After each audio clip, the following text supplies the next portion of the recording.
50,000 টাকা জরিমানা করেছে। কেন করেছে? কিছু মালে ডেট ফেল করেছে, এই অপরাধ। আর কিছু না। কিছু যদি ডেট ফেল হয়ে থাকে মালে, সেটা আমাদের স্যার অজান্তে। এটা অনেক মাল আছে, দেখা যায় ওখানে সবগুলো আর চেক করা হয় না, প্রতিদিন বা সপ্তাহে চেক করা হয় না।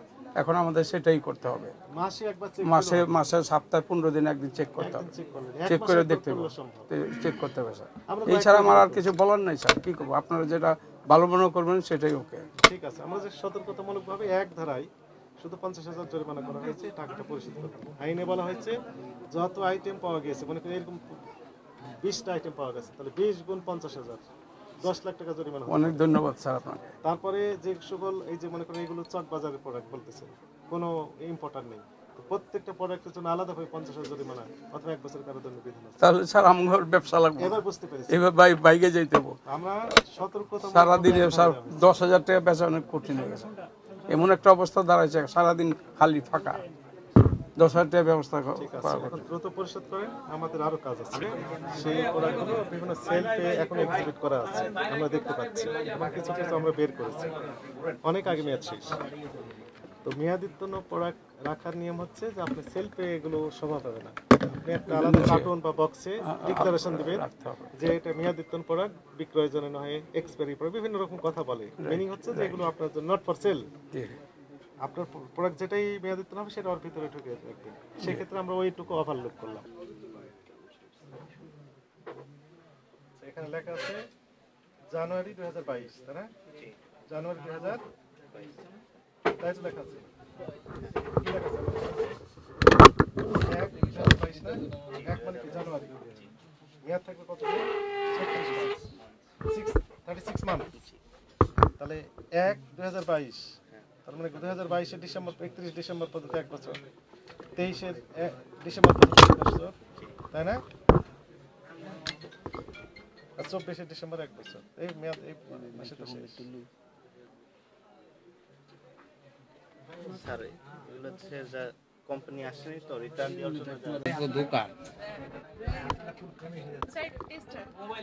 হ্যাঁ, টেস্টার, এর তো মেয়াদ নেই মনে হয়। একটা আমি দেখি, তবুও দেখি 21 সালে মেয়াদ শেষ হয়েছে নাকি? 22 দেখেন তো, 21 লেখা আছে না? 21 আজকে হচ্ছে 24 সালের 2 ডিসেম্বর।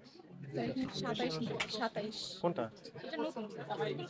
হ্যাঁ, এটা এক্সপায়ারি 1/27। হ্যাঁ, এটা ঠিক আছে।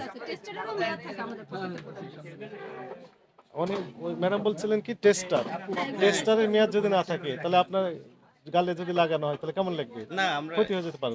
এটার মেয়াদ থাকতে হবে। এগুলো গালে টেস্ট করে না, এগুলো সব হাতে টেস্ট করে। হ্যাঁ, স্কিনেই ব্যবহৃত নাকি? জি, নাকি এগুলো স্কিনে ব্যবহার করে না, এগুলো হাতে আমরা কাস্টমারকে টেস্ট করাই, তারপরে ওনারা ওনাদের শেড অনুযায়ী তারপরে নেয়। এই দেখেন, এটা দেখেন,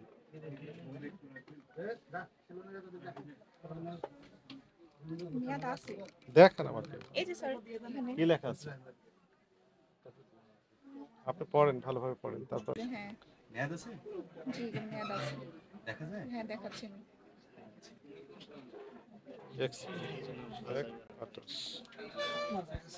স্টিকার লাগানো ছিল তো, স্টিকার গুলো উঠে গেছে, এগুলো সবগুলো স্টিকার আছে।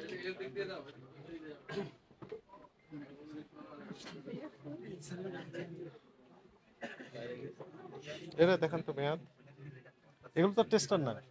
হ্যাঁ, এগুলো টেস্টার, সবগুলো টেস্টার, এগুলো সব টেস্টার স্যার। ইনটেক গুলো আমি সবগুলো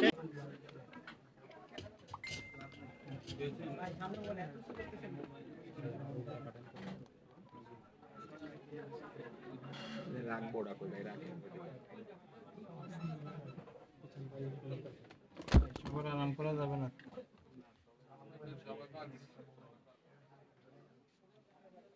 এটা আপনারা লাগিয়েছেন না, এটা এগুলো কোম্পানি থেকে আসছে।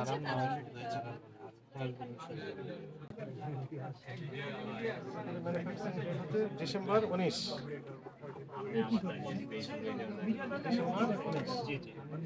কয় বছর থেকে? 5 years। ডিসেম্বর 19-এ উৎপাদন, 20, 21, 22, 23, 24, মানে ডিসেম্বর চলছে।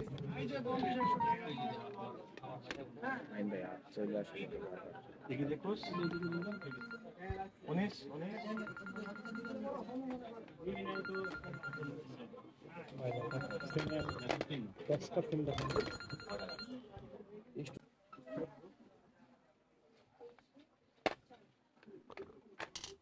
কি হলো বলেন? অঙ্কিকে কিঞ্চিত ভুল হলো?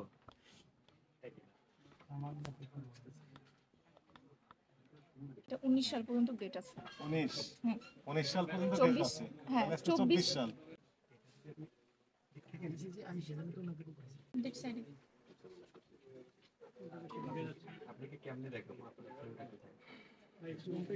এটারও ওই যায় অবস্থা।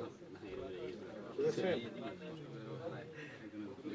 মার্চ 22 এপ্রিল 22 এটা এক মাস আছে, কোনটা 2 মাস আছে, ওটা নেই। নিচের কাউন্টারের উপরে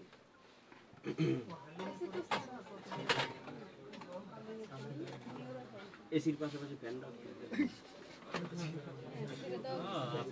এটাও দিয়ে দাও। না না ওটা বন্ধ করো।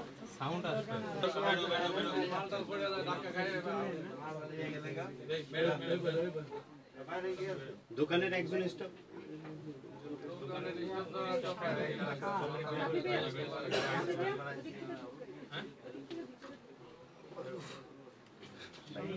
কি লেখা আছে? টাকা দেওয়ার ব্যাপার আছে। টাকা দিয়ে দেন, আমরা চলে যাই। রিসিপ্ট লিখে ফেলেছি।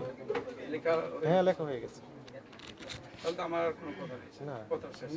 তবে আমাদের কিছু ইনস্ট্রাকশন আছে। ইনস্ট্রাকশন দিয়ে যাবে। হ্যাঁ, নাম্বার মাইনাস হবে। রাইট। ইনস্ট্রাকশন নাম্বার 1, আপনি কাছে আসেন। কাছে আসুন হ্যাঁ, দ্বিতীয়টা বিভিন্ন প্রোডাক্টের গায়ে দেখলাম মেয়াদ নেই, মানে উৎপাদন মেয়াদ কোনো তথ্যই দেওয়া নেই। আপনার যারা কর্মচারী রয়েছেন ওনাদের বক্তব্য যে মূল প্যাকেটে উৎপাদন মেয়াদ এবং স্টিকার ছিল, কিন্তু সেই প্যাকেটটা ওনারা ফেলে দিয়েছেন। তা আমাদের কাছে যথেষ্ট সন্দেহ হচ্ছে যে এইগুলো প্রোডাক্ট মেয়াদোত্তীর্ণ বলে লেবেলটা ছিঁড়ে ফেলে দিয়েছে। এখন মূল প্রোডাক্ট রেখেছেন, তাহলে এখানে বোঝা যায় না যে আসলে মেয়াদ কতদিন আগে শেষ হয়েছে। এগুলো করার সুযোগ নেই। দ্বিতীয় যে বিষয়টি আমরা দেখলাম যে ল্যাগেজ পার্টির মাল এখানে দেওয়া হয়, এখানে এসে দিয়ে যাওয়া হয়, তার কোনো নাম ঠিকানা থাকে না। আবার কিছু কিছু প্রোডাক্ট চকবাজার থেকে নিয়ে আসা হয় আপনাদের কর্মচারীর তথ্য অনুযায়ী, তো সেইগুলো তো আমদানিকারক স্টিকার নেই। বিপুল পরিমাণ প্রোডাক্ট আছে, আমদানিকারক যদি স্টিকার না দেওয়া থাকে প্রোডাক্টের গায়ে, তাহলে আমরা ধরে নিতে পারি দুই রকমের হতে পারে। এই ইস্যুটা 2 রকমের হতে পারে। জাপান, জার্মান, বিভিন্ন দেশের নাম উল্লেখ করা হচ্ছে। চকবাজার মূল্য বিভিন্ন জায়গায় তৈরি হয়, তো সেই প্রোডাক্ট যদি বিক্রি করছিল তো তাহলে তো নকল। আর দ্বিতীয় যে বিষয়টি হতে পারে সেটি হচ্ছে যে যদি আসলে হয়, জেনুইন হয়, তাহলে ভ্যাট ট্যাক্স বাকি দেওয়া আছে। গভর্নমেন্টের যে ভ্যাট ট্যাক্স ডিউটি পাওয়ার কথা ছিল সেগুলো না দিয়েই মূলত চোরাই পথে এগুলো নিয়ে এসে বিক্রি করা হচ্ছে। এটাও আইনত ধন্যবাদ। আমরা আমাদের বক্তব্য যে এই বিষয়গুলো আপনাদেরকে আমরা জানিয়ে দিলাম। না না, এখন ঠিক আছে, সতর্ক ঠিক আছে। আমাদের এটা জানার দরকার আছে ভাই। এখন আপনার কোনো বক্তব্য থাকলে সাংবাদিক ভাইরা আছেন, বলতে পারেন। আপনার বক্তব্য